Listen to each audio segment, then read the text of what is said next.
ولا حول ولا قوة إلا بالله العلي العظيم. السلام عليكم ورحمة الله وبركاته. أعوذ بالله السميع العليم من الشيطان الرجيم. بسم الله الرحمن الرحيم. الحمد لله رب العالمين، والصلاة والسلام على سيد المرسلين وعلى آله وصحبه أجمعين. قال رب اشرح لي صدري ويسر لي أمري واحلل عقدة من لساني يفقهوا قولي. سبحانك لا علم لنا إلا ما علمتنا إنك أنت العليم الحكيم، ولا حول ولا قوة إلا بالله العلي العظيم. أما بعد. Muslimin dan muslimat sidang penonton yang dikasihi sekalian, alhamdulillah pada pagi ini insya-Allah dengan izin Allah, dengan rahmat Allah, dengan bantuan dari Allah, ma'unah dan inayahnya, alhamdulillah kita dianugerahkan dengan kebaikan, kesejahteraan, kenikmatan pada diri, pada keluarga, pada negara, keadaan aman, sentosa, sejahtera, ada makanan, alhamdulillah. Kita berada dalam nikmat yang kadang-kadang kita lupa. Nabi SAW bersabda, dua nikmat yang manusia lupa, iaitu nikmat sihat dan lapang. Alhamdulillah. Ni'matani maghbunun fihi makathirun minan nas, as-sihhatu wal faragh. Muslimin dan muslimat yang dikasihi sekalian, itulah maksud kepada hadis yang kita ni banyak nikmat tapi kita bimbang, kita lupa. Hari ini pun alhamdulillah kita bangun pagi aman diri kita, walaupun semalam bunyi berdentam berdentum kan. Ada orang menyambut perayaan mereka, tapi bukan bom. Bukannya peluru berpandu, tapi hanyalah mercun. Ala kulli hal, kita mengingatkan diri kita semua supaya bersyukur pada Allah Subhanahu Wa Taala di atas nikmat kesejahteraan pada jasad, pada diri, pada negara. Sebab Nabi sallallahu alaihi wasallam berpesan, "Man asbaha minkum aminan fi sirbihi wa 'afan fi jasadihi, indahu qutu yaumihi, faka'annama hizat lahu dunya." Siapa yang di antara kalian yang berada di waktu pagi dalam keadaan dirinya aman, sejahtera, jasadnya sihat, dan dia memiliki makanan pada hari itu, maka seolah-olah ia diberi dunia dengan pelbagai kenikmatannya. Hadis riwayat Imam Bukhari dalam Al-Adabul Mufrad. Muslimin dan muslimat yang dikasihi sekalian, insya-Allah kuliah subuh kita pada pagi ini kita akan memfokuskan hadis yang ke-33. Hadis yang ke-33 ini berkenaan dengan asas-asas keadilan ataupun asas-asas kehakiman dalam Islam. Asas-asas kehakiman dalam Islam. Muslimin dan muslimat yang dikasihi sekalian, alhamdulillah kita juga diingatkan tentang nikmat yang Allah Ta'ala berikan kepada kita ini. Nak buka dah. Sekolah pun akan buka tak lama lagi, mungkin 2 minggu lagi kan. Sekolah rendah, sekolah vocational, sekolah antarabangsa, sekolah institusi pendidikan swasta dibuka. Samalah dengan universiti. UIM juga akan dibuka pada 2 minggu lagi. 1 Mac ini bermula secara tepatnya. Dan sekolah-sekolah yang dibuka ini antaranya ialah prasekolah tahun 1, tahun 2 di seluruh negara, sekolah rendah. Tahun 3, tahun 4, tahun 5, tahun 6 bermula seminggu selepas itu, 8 Mac. Jadi, ala kulli hal, segala bebanan yang dihadapi, yang dialami, insya-Allah semakin berkurang. Tambahan lagi esok vaksin akan sampai. Akan adalah kumpulan-kumpulan pertama yang akan divaksinkan. Mudah-mudahan insya-Allah COVID-19 ini dapat dikawal. Dan semalam pun kita tengok alhamdulillah kes sembuh pun banyak. Ada 4,889 kes. Menjadikan jumlah kes sembuh semuanya ada 239,971 kes. Manakala kes baru positif pun alhamdulillah kurang daripada 3,000 kes. Dan kita ucapkan takziah kepada ahli keluarga yang kematian disebabkan kes COVID-19 ini. Dilaporkan semalam ada 13 kes. Kita berdoa kepada Allah Ta'ala supaya mengampuni mereka. Allahumma fir lahum warhamhum wa'afihim wa'fu anhum. Allahumma fir lahum warhamhum wa'afihim wa'fu anhum. Inna lillahi wa inna ilaihi raji'un. Muslimin dan muslimat yang dikasihi sekalian, dan nasihat kita sebab kes masih tinggi dan berada di sekitar kita, jadi kita perlulah mengambil tindakan untuk mengawal, melindung diri kita, ahli keluarga kita dan juga negara kita. Dan jika tiada keperluan untuk kita keluar, baik-baiknya lah kita duduk di rumah, kan? Dan kita ikutilah nasihat yang disarankan oleh KKM supaya sentiasa menjaga 3C dan mengelakkan 3S. 3C itu apa dia? Amalkan wudu, wash, wear dan worn. Dan elakkan 3S itu ialah elakkan kawasan yang sempit, yang sesak dan sembang dengan jarak yang dekat. Kita belum lagi menang dan kita mesti menang dan kita mesti berjuang bersama-sama, insya-Allah. Muslimin dan muslimat yang dikasihi sekalian, alhamdulillah pada pagi ini kita berada pada 8 Rejab dan 20 Februari, dan tajuk yang kita akan baca pada pagi ini ialah hadis yang ke-33 daripada karangan Al-Imam An-Nawawi rahimahullah taala berkenaan dengan asas-asas kehakiman dalam Islam. Hadisnya berbunyi, a'udzubillahi minasyaitonir rajim, bismillahirrahmanirrahim.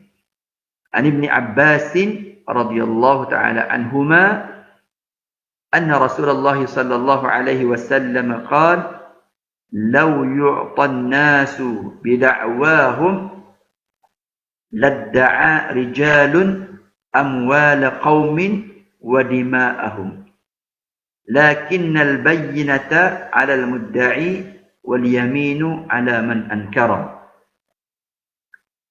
Saya ulangi hadis yang ke-33 susunan dalam kitab Al-Arba'in An-Nawawiyah, berbunyi, a'udzubillahi minasyaitonir rajim, bismillahirrahmanirrahim. An Ibnu Abbas radhiyallahu ta'ala anhuma anna Rasulullah sallallahu alaihi wasallam qala law yu'ta an-nasu bida'wahum ladda'a rijalun amwal qaumin wa dima'ahum lakinnal bayyinata 'alal mudda'i wal yaminu 'ala man ankara. Hadithun hasanun rawahul Bukhari, rawahul Baihaqi.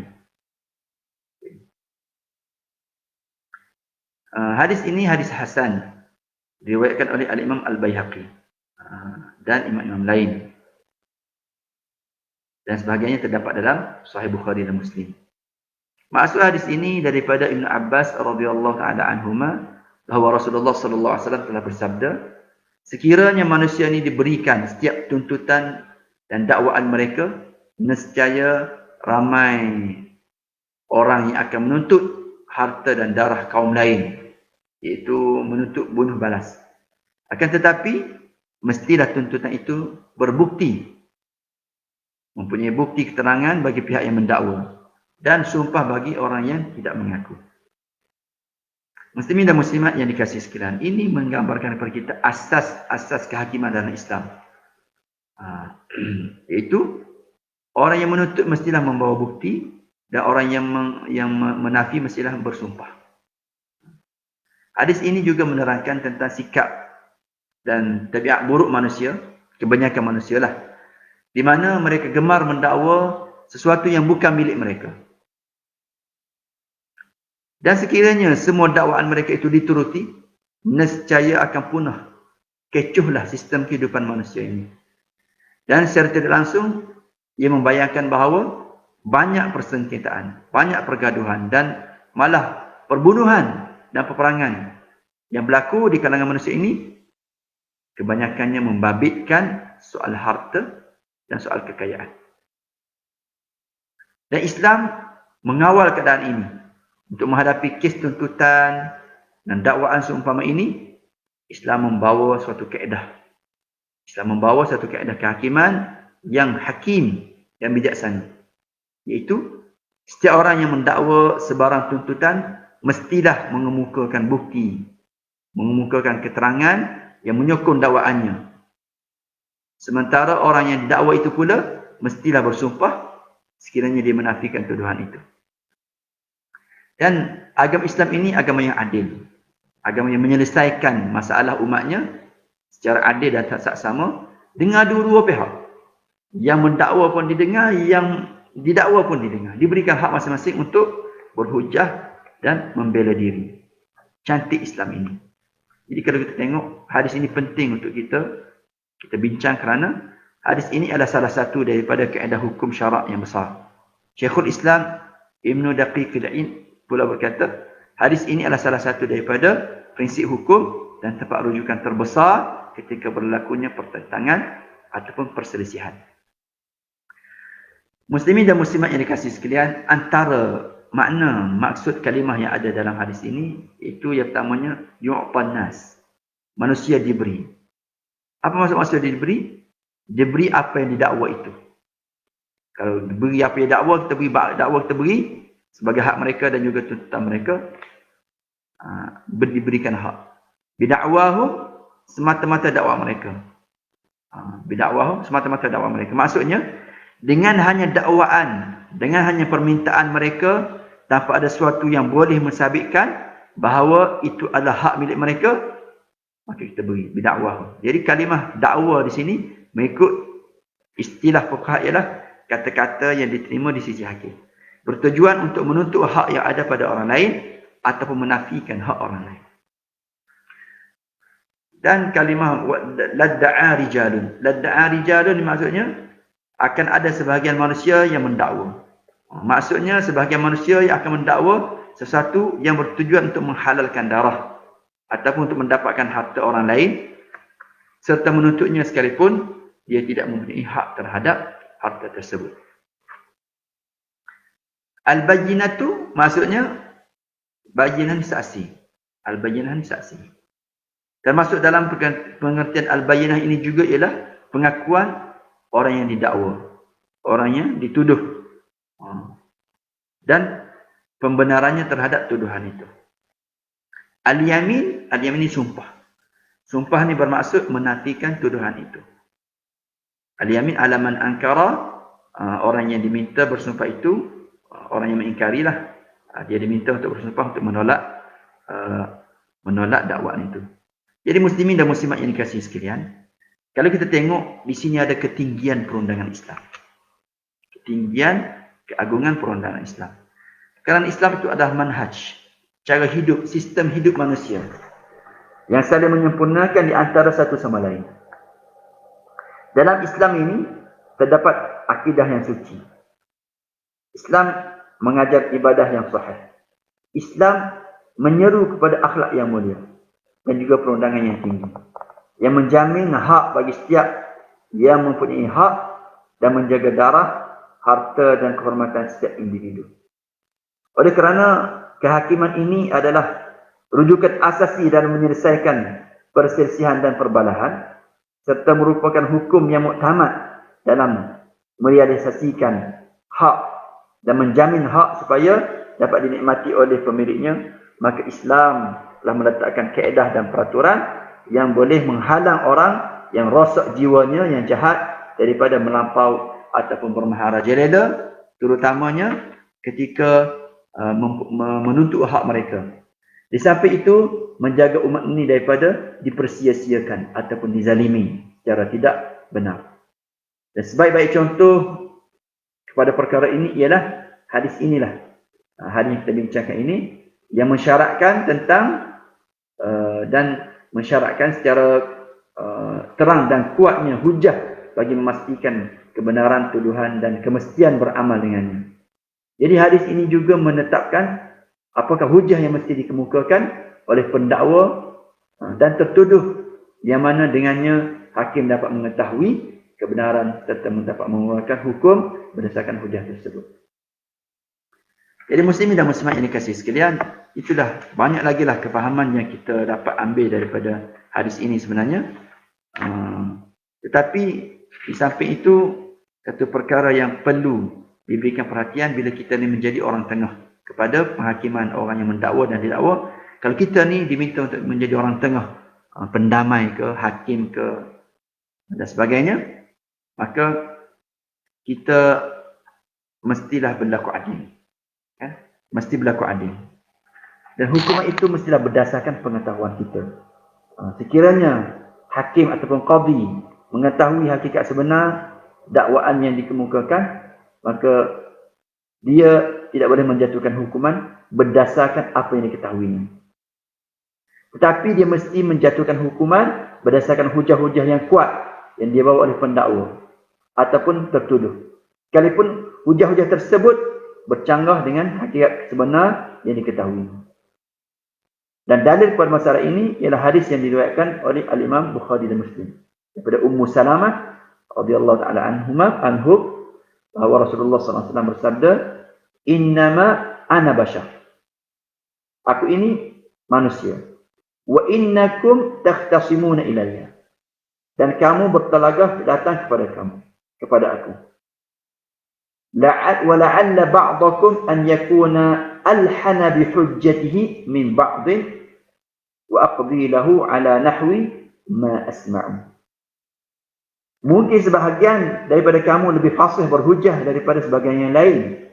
Maka aku menjatuhkan hukuman yang menyebelahinya berdasarkan apa yang aku dengar. Muslimin dan muslimat yang dikasihi sekalian, di sini baginda menjelaskan bahawa baginda menjatuhkan hukuman berdasarkan hujah yang didengar, bukan berdasarkan kepada apa yang baginda tahu. Jadi hikmah yang terkandung dalam tindakan sebegini ialah sebagai menutup jalan-jalan yang membawa kepada kezaliman dan kerosakan. Melalui cara ini dapat menghalang hakim-hakim yang jahat daripada melakukan kezaliman dan menghukum manusia berdasarkan sangkaan-sangkaan semata-mata disebabkan mereka mendakwa bahawa mereka mengetahui realiti dan hakikat sebenar yang berlaku. Dan juga untuk menyelamatkan qadhi daripada fitnah dan syubhat.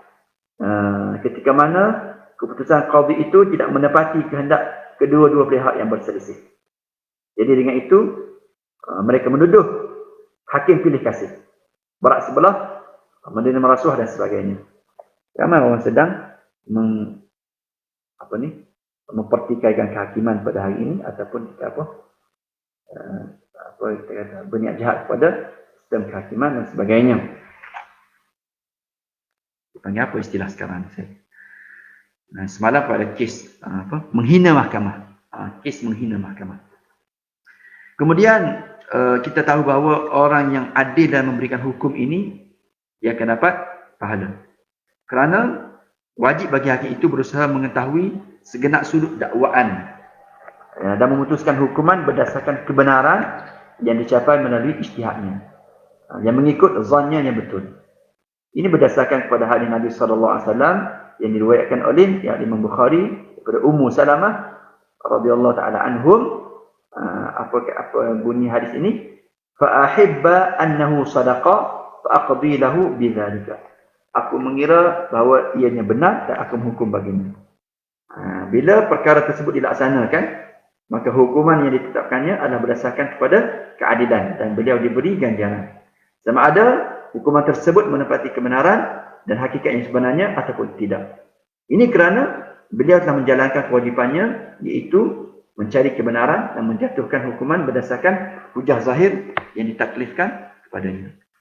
Muslimin dan muslimat yang dikasihi sekalian, dalam riwayat Bukhari dan Muslim dan juga yang lain meriwayatkan bahawa daripada Amr bin Al-As, beliau mendengar Rasulullah SAW bersabda, "Idza hakama al-hakimu fajtahada thumma asaba falahu ajran, wa idza hakama fajtahada thumma akhta'a falahu ajrun." Jadi orang mukmin ataupun hakim ini dia menghukum dan dia berijtihad, lalu dia betul, maka dia dapat dua pahala. Sekiranya dia berhukum, dia berijtihad tapi dia tersilap, dia tetap mendapat satu pahala. Jadi seorang hakim ini kedudukannya penting dan genting.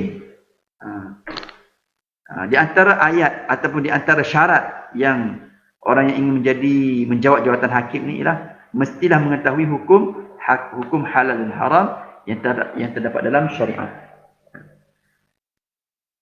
Dan dia juga mesti mempunyai kemampuan untuk merujuk sumber-sumber perundangan Islam serta mampu untuk mengeluarkan hukum-hukum syarak bagi masalah yang dihadapi.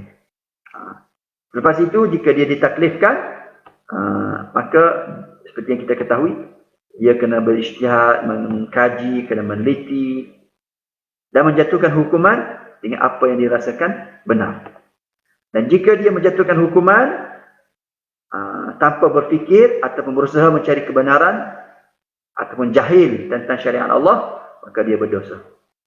Meskipun hukuman yang dijatuhkan itu menepati kebenaran dan pada hakikat yang sebenar, tetapi ketepatannya berlaku secara tidak sengaja, berlaku secara kebetulan. Betul itu secara kebetulan. Kemungkinan ketika itu dia menepati kebenaran, tetapi dia sudah pasti akan tersilap pada lain kali kalau dia mengikut perasaan hatinya sahaja. Dan kita bimbang lebih celaka daripada itu ialah jika ada hakim yang mengetahui kebenaran tetapi dia menjatuhkan hukuman yang menyalahinya demi mendapatkan kebahagiaan di dunia, habuan yang sedikit, ataupun disebabkan dorongan hawa nafsu, ataupun ingin membalas dendam, ataupun berlaku zalim, menzalimi orang lain. Dalam hal ini ada satu riwayat daripada Abu Daud, daripada Nabi SAW menyebut al-qudatu thalathatun. Qadhi itu ada tiga golongan. Al-qudatu thalathatun.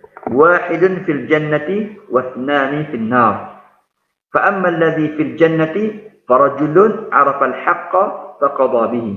Wa rajulun 'arafa al-haqqa fajara fil hukmi fahuwa fil nar. Wa rajulun qadha lin-nasi 'ala jahli fahuwa fil nar. Qadhi ini ataupun hakim ini ada tiga golongan. Golongan pertama, golongan yang berada dalam syurga. Dan dua lagi golongan yang berada dalam neraka. Golongan yang berada dalam syurga ini ialah lelaki yang mengetahui kebenaran, lalu ia berhukum dengan kebenaran. Manakala lelaki yang mengetahui kebenaran, lalu dia bertindak jahat dalam hukumannya, maka dia dalam neraka. Dan lelaki yang menghukum orang ramai dengan kejahilan, maka dia juga dalam neraka. Itu bahayanya kalau kita berhukum dengan jahil, dan yang kedua, kita berhukum dengan jahat. Wallahu a'lam, muslimin dan muslimat yang dikasihi sekalian. Mudah-mudahan perkongsian kita pada pagi ini memberikan kebaikan kepada kita semua, dan kita mengajaklah manusia, kawan-kawan kita yang lain, rakyat-rakyat kita semua untuk kepada kebaikan. Kerana kita akan dapat pahala free, saham akhirat kita. Berdasarkan hadis Nabi SAW, man da'a ila hudan kana lahu minal ajri mithlu ujuri man tabi'ahu la yanqusu dzalika min ujurihim syai'an.